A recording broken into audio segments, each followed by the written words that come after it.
السلام علیکم علیکم ملګرو څنګه یې ښه امید لرم چې ټول به په مزو کې یې د جمعې ورځ ده چوټي مې ده د کار او بیا یو پیره د عبدالله خان سره راغلی یو سلامپور طرف ته نو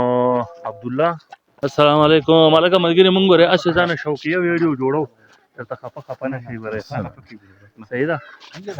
مونږ خو بس داسې لږ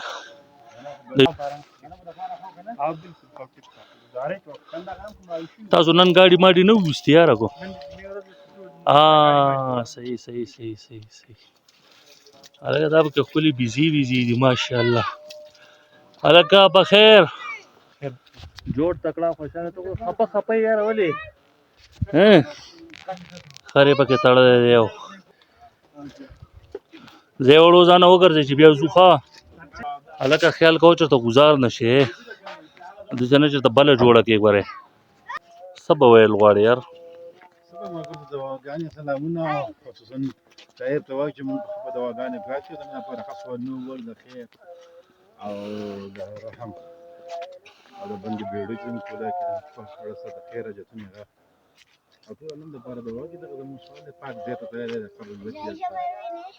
همون به دې په کوشش کوو ملګري د عبدالله زوی دی زما به خیال په کاوه کې وله ډېره چیني ورکړې ده په یو ځای نه کښېني اورې هلکه تاسو چېرته ګزار نه شئ ګورئ ښه گزاره نشي زه یې دا نه دي چې ورو ځئ شابه ځه ته ځه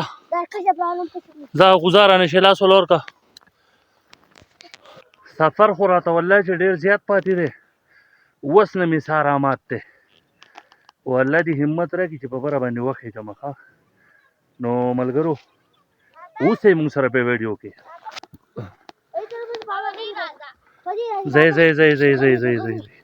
پښتو هغه خبره مشرانو کړې ده وایي چې زوړ شي نو ستې جوړ شي نو والله چې هغه شی زما نه جوړ شوی دی 2 قدمه چې علمه جو لکه سا مې بیا راماتي ځئ شابه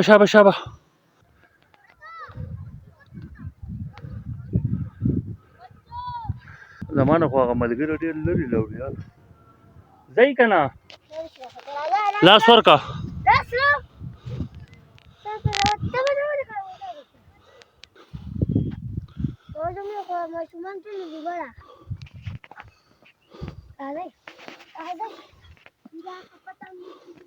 مزې دي د وړو اورې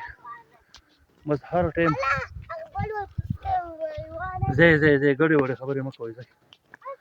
واړه دي او په مزو کې دي ملګري اورې په دې نه دي چې چړیانې دي ستړی شوم خو بس چې مونږ په چکر بیایې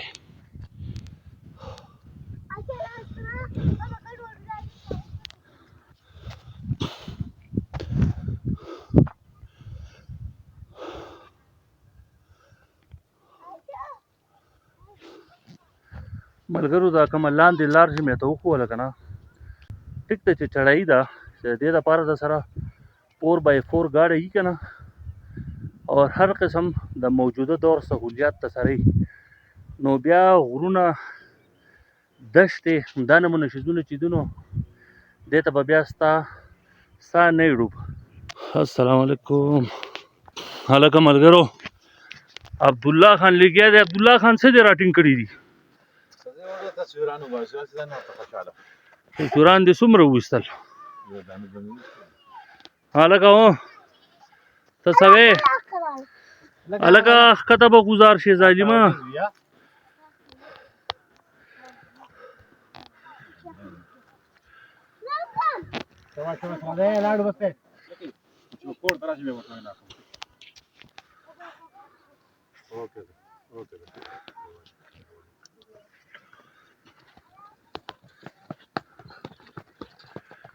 زمونږ ملګرو واپسي وشوه